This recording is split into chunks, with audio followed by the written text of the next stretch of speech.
Good morning friends, my name is Simran and I am from Chandigarh. Friends, जो आज हम बात करेंगे वो भी इतनी ही इम्पॉर्टेंट है कि आपको उससे कोई ना कोई लेसन या कोई ना कोई ऐसी चीज़ जो आपके क्वेश्चंस हैं उनके सवाल किसी ना किसी के लिए होंगे। जो ये बात आज हम करने वाले हैं, देखिए आजकल चल रहा है, ये जो युग चल रहा है वो इस तरीके का युग है कि आप किसी पे बिलीव, किसी पे ट्रस्ट, किसी पर्सन पे ब्लाइंड फेथ नहीं कर सकते। चाहे वो हमारा कोई दोस्त है, रिश्तेदार है, या फिर हमारा कोई अपना क्लोज़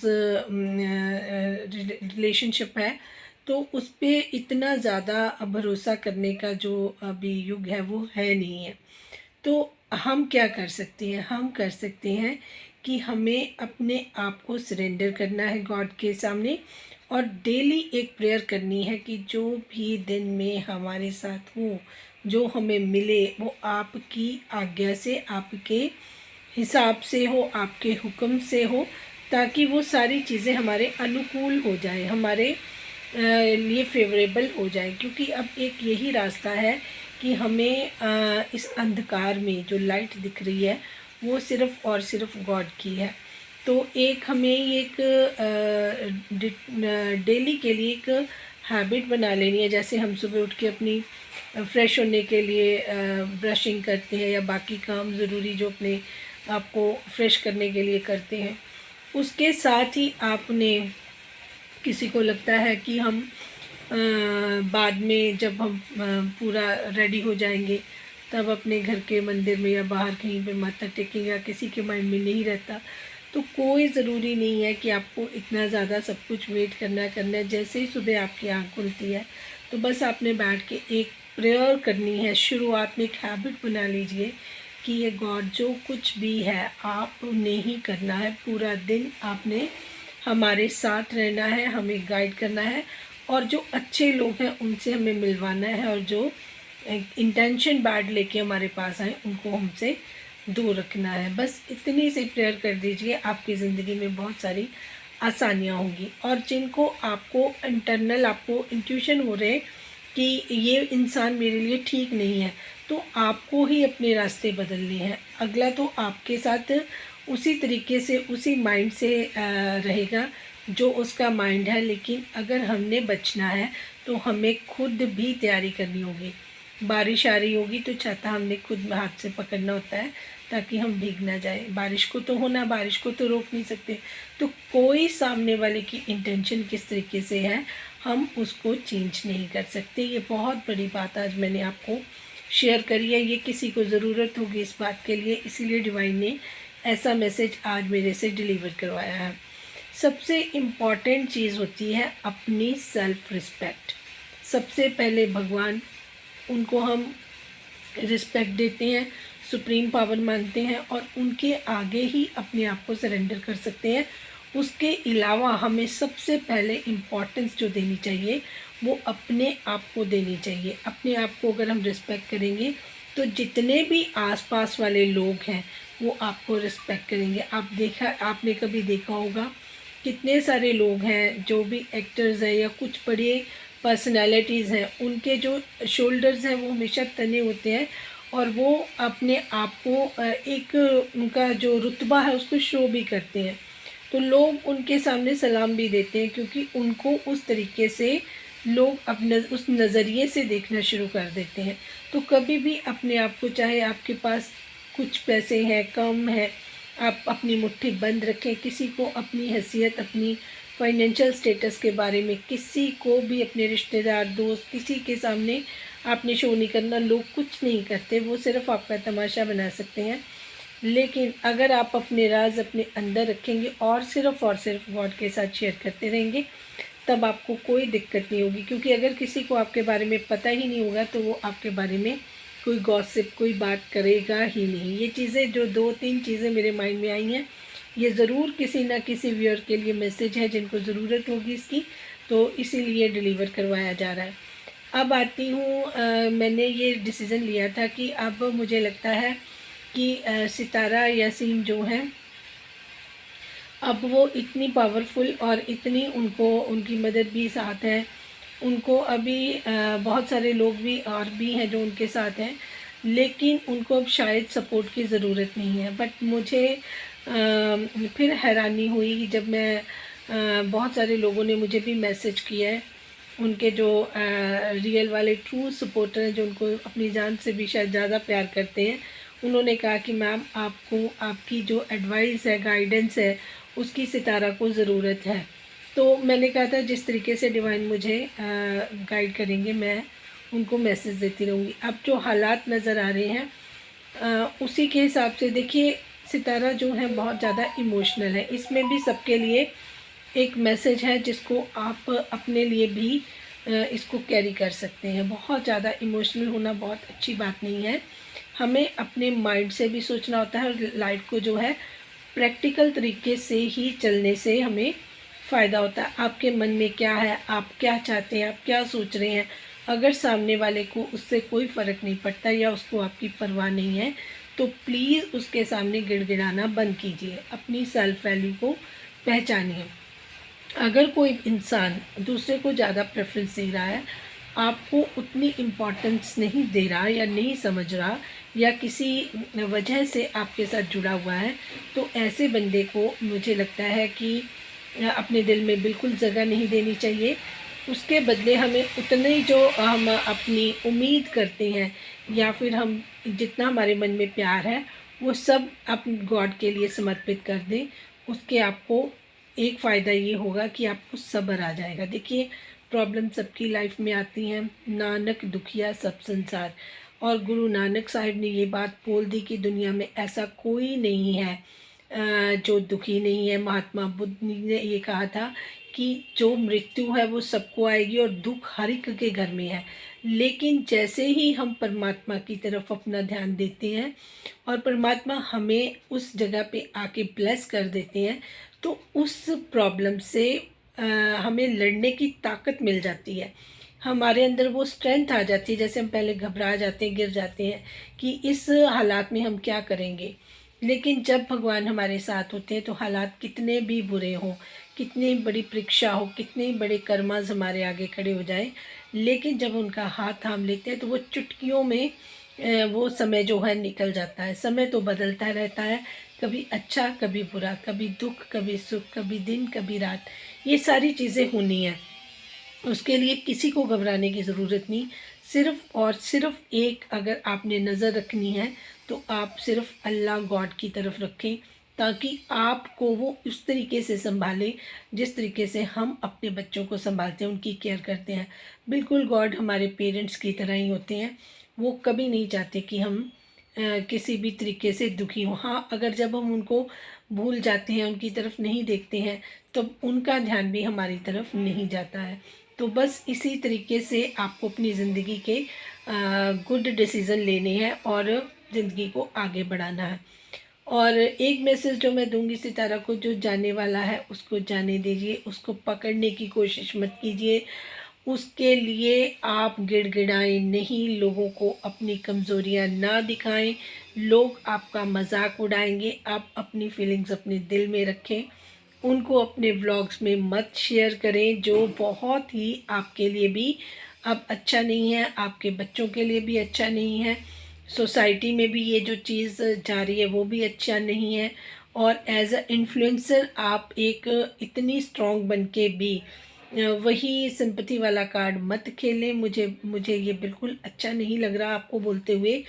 देखिए, आप एक इमोशनल पर्सन हैं, आप चाहे ना चाहे अपनी फीलिंग्स आप इसी तरीके से शो करती हैं। देखिए, आपकी अम्मी ने आपके चाचू के साथ ना रहकर आपके साथ रहने का फ़ैसला किया, तो ये भी डिवाइन की मर्ज़ी थी, ताकि वो एक आपको सपोर्ट सिस्टम दे। ये सब चीज़ें पहले से लिखी होती हैं।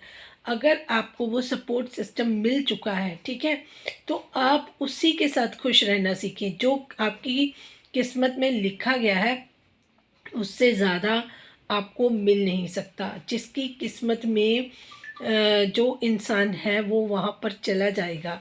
और आप दिन पर दिन उस चीज़ों को देखेंगी। देखिए, आपके बच्चों की ड्यूटी उनकी है, वो ज़रूर निभाएँगे, लेकिन आपके लिए उनके दिल में कोई जगह नहीं है। एक फ़ॉर्मेलिटी है, वो भी आपके पैसे की वजह से।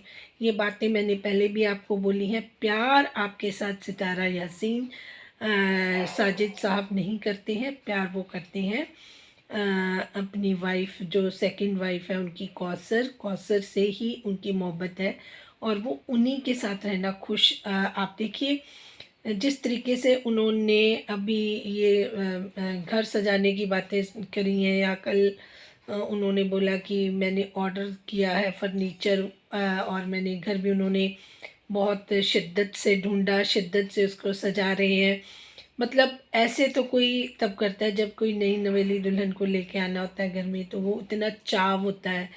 आपके लिए हमने ऐसा कुछ नहीं देखा, और उनकी जब से 2 साल से शादी हुई है, अगर साजिद भाई गाँव में भी जाते थे तो वो इसी तरीके से इतने एक्साइटेड होकर खुद को, अपने आप को मेंटेन करना, अच्छे कपड़े, अच्छे शूज़, जैसे कल वो अपना तैयारी व्यारी खूब रात को भी लगे हुए थे कि मैं ऐसे ही ना जाऊं, तो उनके लिए उनको सजना संवरना और उनको वो स्पेशल फील करवाना, जैसे वो उनसे बात करते रहते हैं, है ना, और वो किस तरीके से रिएक्ट करते हैं, सबको पता है। इसके बारे में मुझे ज़्यादा बात करने की ज़रूरत नहीं है। मेरा सिर्फ कहने का मतलब है, अगर आपको कोई जितनी रिस्पेक्ट दे रहा है, आप भी फॉर्मेलिटी पे आ जाइए।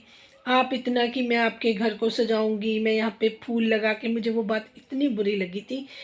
आप जाकर वहाँ पर फूल लगाएंगी क्योंकि आपको, मतलब बहुत आप क्रेज़ी हो गई हैं साजिद भाई की दूसरी वाइफ के लिए करने के लिए, तो ये ऐसा नहीं है।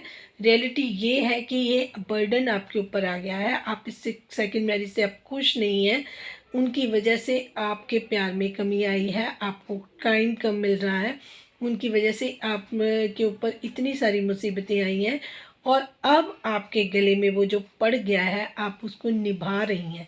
तो उसके लिए मैं फूल लगाऊंगी, मैं सजाऊंगी, ये चीज़ें आप मत करें। ये जो होता है ना, ओवर लगता है, और ये वो चीज़ें हैं जो दूसरे लोगों पे असर डालती हैं। अब कई लोग इस तरीके से, तारा तो बहुत अच्छी है जी, उसका दिल ऐसा है जी, किसी का दिल ऐसा नहीं है। ये सब चीज़ें दिखावटी होती हैं, ओवर लगती हैं, बाहरी चीज़ें हैं, अंदर से आप ऐसा नहीं महसूस कर सकती जिस तरीके से आप दिखाने की कोशिश करती हैं। आपकी कोशिश होती है मैं अपने आप को बहुत अच्छा और बेचारा ऑडियंस को दिखाऊं। आप अच्छी हैं, मैं इससे इनकार नहीं कर सकती, लेकिन आप बेचारी नहीं बने। आप अपने आप को स्ट्रॉन्ग एक पर्सन दिखाएं, ताकि लोग आपके पास पीछे चल के आए, ना कि आप गिड़गिड़ाती हुई मुझे नज़र आए, क्योंकि आपको डिवाइन ने इतना ब्लेस कर दिया। देखिए, जिसके पास पैसा है, घर है, अभी माँ भी है, बच्चे भी हैं, सब कुछ तो है, ठीक है, आपके पास जो किस्मत में आप में नहीं था वो आपको नहीं मिला। गॉड ने आपको कितने 10 लाख लोग हैं, 1 मिलियन लोग हैं, उन लोगों को आपको मोटिवेट करने के लिए, उन लोगों को इन्फ्लुएंसर बन के आगे बढ़ाने के लिए, पता नहीं क्या क्या सोचकर उन्होंने आपको इतना अच्छा आपको मौका दिया, आपको चुना, आपको अपॉर्चुनिटी मिली। तो मुझे लगता है कि आपको उसी तरीके से बिहेव करना चाहिए, ताकि बाकी लोग भी, अगर उनकी ज़िंदगी में ऐसी कोई सिचुएशन आ जाए, तो वो भी प्रॉपर तरीके से हैंडल करें, ना कि कभी इस तरीके से फील करें जिस तरीके से अभी आप लोगों को दिखा रही हैं, है ना। और दूसरी बात, मैं बोलना चाहिए या नहीं चाहिए, लेकिन अपनी छोटी बहन जिनकी हूँ मैं, भाइयों की, वो, उनको मैं एक मैसेज देना चाहती हूँ। देखिए भाई साहब, जब आपके इस्लाम धर्म में ये 4 शादियों का चलन था, तब सारी की सारी औरतें जो थी वो मतलब डिपेंडेंट थी, वो इंडिपेंडेंट नहीं थी। आज के दौर में और पहले के दौर में बहुत फ़र्क है, क्योंकि इस्लाम में जो पहले जायज़ था वो अब उसी तरीके से, अगर आज भी वो पैगंबर लोग आज भी हों, तो वो आपको बताएं कि ये तब समय के लिए था, आज के समय के लिए ये चीज़ें इस तरीके से प्लीज़ मत लें। देखिए, आपने एक औरत जिसकी हस्बैंड की, सपोज़ करो, डेथ होगी, आप किसी और औरत को, जैसे आप कहते हैं कि सपोर्ट देना चाहते हैं, या उनको उनकी ज़िंदगी संवारना चाहते हैं, इसीलिए आप सेकंड मैरिज करते हैं आपको सबाब दिखता है। तो आपको जैसे इनकी बारे में ही ले लें एग्ज़ाम्पल, साजिद भाई के। इन्होंने कहा कि कौसर की शादी करवा दी, कौसर को हस्बैंड मिल गया, ठीक है, उनको सबाब मिल गया कि उन्होंने जी बहुत पुण्य का काम किया है। और जो सितारा के साथ हुआ, उसकी मेंटल हेल्थ के साथ हुआ, उसकी इज़्ज़त के साथ हुआ, उसके बच्चों के साथ हुआ, उसके बच्चों ने भी वो सहा, सब ने सहा, है ना। तो उनकी जो मदर ने साथ, तो वो जो सवाब है वो माइनस नहीं हो जाएगा। एक को तो आप सपोर्ट कर रहे हो, एक को तो आप उसकी ज़िंदगी संवारने की कोशिश कर रहे हो, और दूसरे की बर्बाद करके, तो वो कहाँ से सवाब मिलेगा। पहले के टाइम में होता था कि औरतों के पास खाना पीना रहना, रोटी कपड़ा मकान की समस्या थी। आजकल के टाइम में तो लोग जो घर में काम कर रहे हैं उनके भी चैनल हैं। तो देखिए, जो जो जिस तरीके से, चाहे अगर चैनल भी नहीं है तो लोग किसी के घर में खाना भी बना रहे हैं, तो रोटी कपड़ा मकान की समस्या तो वहाँ से भी हल हो जाती है। तो आज पहले की औरतें होती थी घर में, आजकल की अगर पढ़ी लिखी हैं तो ऑफिस जाती हैं, जो पढ़ी लिखी नहीं है वो घरों के काम करती हैं लोगों के, लेकिन खाना सबको मिल रहा है अपनी अपनी हैसियत के हिसाब से, अपने अपने कर्मों के हिसाब से, सबको सब कुछ मिल रहा है।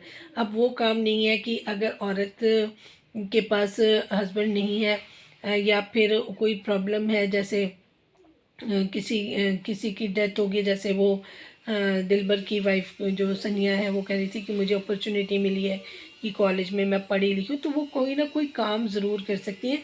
इसके लिए किसी का घर बर्बाद करना ज़रूरी नहीं है। अब कौन सा सबाब मिल गया होगा मेरे ख्याल से दिलबर भाई को, जो फ़ातिमा के इतने आंसू, वो उसकी शक्ल देख के पता चलता है कि उसको कितना फ़र्क पड़ा।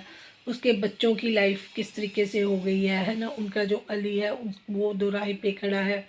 तो बहुत सारी चीज़ें हैं। आप सोचते हो कि किसी औरत का भला करते हो उससे सेकंड मैरिज या थर्ड मैरिज करके, तो जो आपने पहले जिनसे मैरिज करी हुई है, तो उनको जो दुख मिल रहा है, जो उनको कष्ट मिल रहा है, जो उनकी लाइफ में वो हर्ट हो रही हैं, वो आपके साथ इमोशनल जुड़ी होती हैं, तो उसमें कौन सा सबाब मिलता है। देखिए, घर एक बार बनता है। आप जिसको भी अपनी लाइफ में चुनते हो, भगवान कहते हैं कि अगर आपके साथ कोई लाइफ पार्टनर हो तो दुख में भी और सुख में भी आपको हमेशा उनका साथ देना चाहिए। अगर आप उनका साथ देंगे तो आपके घर में जितनी बरकत है, जितनी बढ़ के बरकत आएगी। आप देखिए, जिनकी जिनकी एक एक शादियां हुई पड़ी हैं, तो उनके घर में कितना सुकून है, कितनी बरकत है। आप जितनी रिस्पेक्ट अपनी वाइफ की करेंगे, उतनी रिस्पेक्ट आपके वाइफ आपकी करेगी। आपके बच्चों पे माहौल अच्छा पड़ेगा, घर में खींचातानी नहीं होगी। जिनके पेरेंट्स इस तरीके से अलग होते हैं, या फिर आपके यहाँ पे जो चलन होता है सेकंड थर्ड मैरिज का, उससे बच्चों की लाइफ कितनी बर्बाद होती है। ये हमें एग्ज़ाम्पल के तौर पे नैना वगैरह की फैमिली को देखें अगर, तो मदर उनकी ने जो डिसीज़न लिए उससे नैना को क्या हासिल हुआ, उन्होंने क्या सीखा अपनी मदर की लाइफ से, और वो अब तक किस तरीके की ज़िंदगी जी रही हैं। अब यूट्यूब पर आकर उनको जब लोग बोलते हैं तो उनको एहसास होता है कि उनसे गलतियां हुई हैं, लेकिन वो पब्लिकली इतनी ज़्यादा उन्होंने डिस्क्लोज़ कर दी हैं अपनी गलतियां, ताकि अब उन गलतियों को वो समेट पा रही हैं। तो मेरी तो ये गुजारिश ही है कि भाई साहब, अब आप लोग जो भी, अगर मुझे कोई देख रहा है या ये वीडियो शेयर करें, तो देखिए, सबाब का काम मैं वो मान सकती हूँ जैसे कोई हैंडीकैप्ड है या कुछ है, जो बिल्कुल ही मतलब दुखी हैं, जिनको जो कमा के भी नहीं खा सकते। अगर वैसी कंडीशन किसी की हो, वो तो सबाब की कैटेगरी में आएगी। कोई बहुत बीमार है, या उसकी ज़िंदगी बहुत कम रह गई है, या फिर उनको कोई ऐसी बीमारी है जो वो नहीं काम कर सकते, उनका भी समझ आता है कि आपने उनसे शादी करी, उनके खर्चे आप अफोर्ड कर सकते हैं, आप करें। आप ऐसे ही किसी दूसरे की वाइफ अभी दो दो शादियाँ, तीन तीन शादियाँ करके अफोर्ड करना मुश्किल। अब मुझे लगता है दिलबर को कोई वो घर तक अफोर्ड नहीं कर सकता। दो फैमिलीज़ को मैनेज करना कोई आसान काम नहीं है, चाहे आप कितना बड़ा चैनल चला रहे हैं। इमेज भी डाउन होती है, सोसाइटी में भी लोग बातें करते हैं, आपकी फैमिली के मजाक बनते हैं, आपके बारे में गॉसिप होता है, जो आप किसी के बारे में बात नहीं कर सकते, लोग आपके बारे में बात करते हैं। तो बहुत सारी चीज़ें होती हैं। तो प्लीज़ अपने घरों को ना, एक जैसे आप टेंपल है, या आप अपनी मस्जिद है, या आप जितनी इज़्ज़त रिस्पेक्ट करते हैं अपने रिलीजन्स के गॉड के घर की, उस तरीके से ही अगर आप अपने घर में माहौल बनाएंगे और घर में भी उतनी ही अच्छे तरीके से रहेंगे, रिस्पेक्ट करेंगे, तो कोना कोना जो है आपको सुकून से भर देगा। मेरी तो यही सबसे रिक्वेस्ट है। देखिए, जो मैसेज मुझे आज डिलीवर करने के लिए डिवाइन ने दिया है वो ये ही था कि सबको अब सोचने की ज़रूरत है। देखिए, दुनिया बदलेगी और बहुत जल्दी ये सारी चीज़ें आपको नज़र भी आएंगी, लेकिन उसके लिए एक चेन बनानी पड़ेगी, पॉजिटिव माहौल बनाना पड़ेगा।